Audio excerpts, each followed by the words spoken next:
మళ్ళీ మండలానికి కానీ జిల్లాకు కానీ దూరంగా ఉండడం వల్లే ఖాళీగా ఉన్న దృశ్యం తుఫాను ఇల్లు.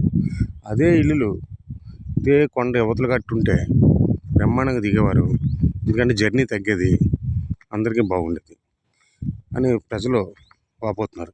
ఇవన్నీ ఇప్పటికీ ఖాళీగా ఉన్నాయి. కనీసం పేదవాళ్ళకి ఇళ్ల పట్టాలు ఇచ్చి ఇల్లు కట్టించే పని చేసిన ఇదంతా ఖాళీగా ఉన్న దృశ్యం మీరు చూస్తున్నారు. ఇక్కడ సెక్యూరిటీ గార్డు కూడా లేడు.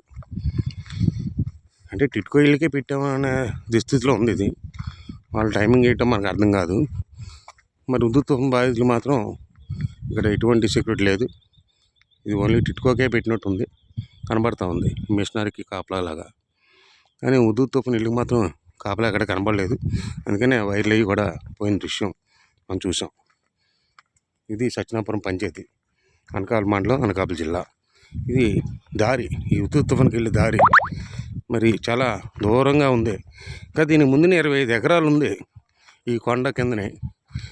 అది ఆక్యుపేషన్ జరుగుతూ ఉంది. అది విషయం. మరి 25 ఎకరాల ఉన్న భూమిలో కట్టడం మనిషి 8 ఎకరాలు ఎక్కడో ఉన్న 7వ కొండ చివరిని కట్టారు. ఇది చాలా పేదలకు మాత్రం భారం. ఎందుకంటే రవాణా సౌకర్యం లేదు ఇక్కడ. మరి ప్రభుత్వమే బస్సులు, ఉచిత బస్సులు వేసి వీళ్ళకి రవాణా సౌకర్యం కల్పిస్తే తప్ప ఇల్లులు నిండవు. ప్రజలు ఇంకా ఇల్లు లేకుండా ఉండే పరిస్థితి పోదు. ఇవన్నీ కూడా కబ్జాలు జరుగుతూ ఉన్నాయి. ఇక్కడ కంచెది వేసి ఇక్కడ కబ్జాలు జరుగుతున్నాయి. ప్రభుత్వ అధికారులు ఏం చేస్తున్నారో అర్థం కావట్లేదు. అనకాపల్లి మండల ఆఫీసులు ఏం చేస్తున్నారు, విఆర్ ఏం చేస్తున్నాడు, ఆర్ ఏం చేస్తున్నారు, ఎంఆర్ ఏం చేస్తున్నారో తెలియదు. ఎంతమంది ఎంఆర్ఓలు మారినా ఈ దుస్థితి మనకు మారట్లేదు. ఇది సత్యనాపురం పంచాయతీ.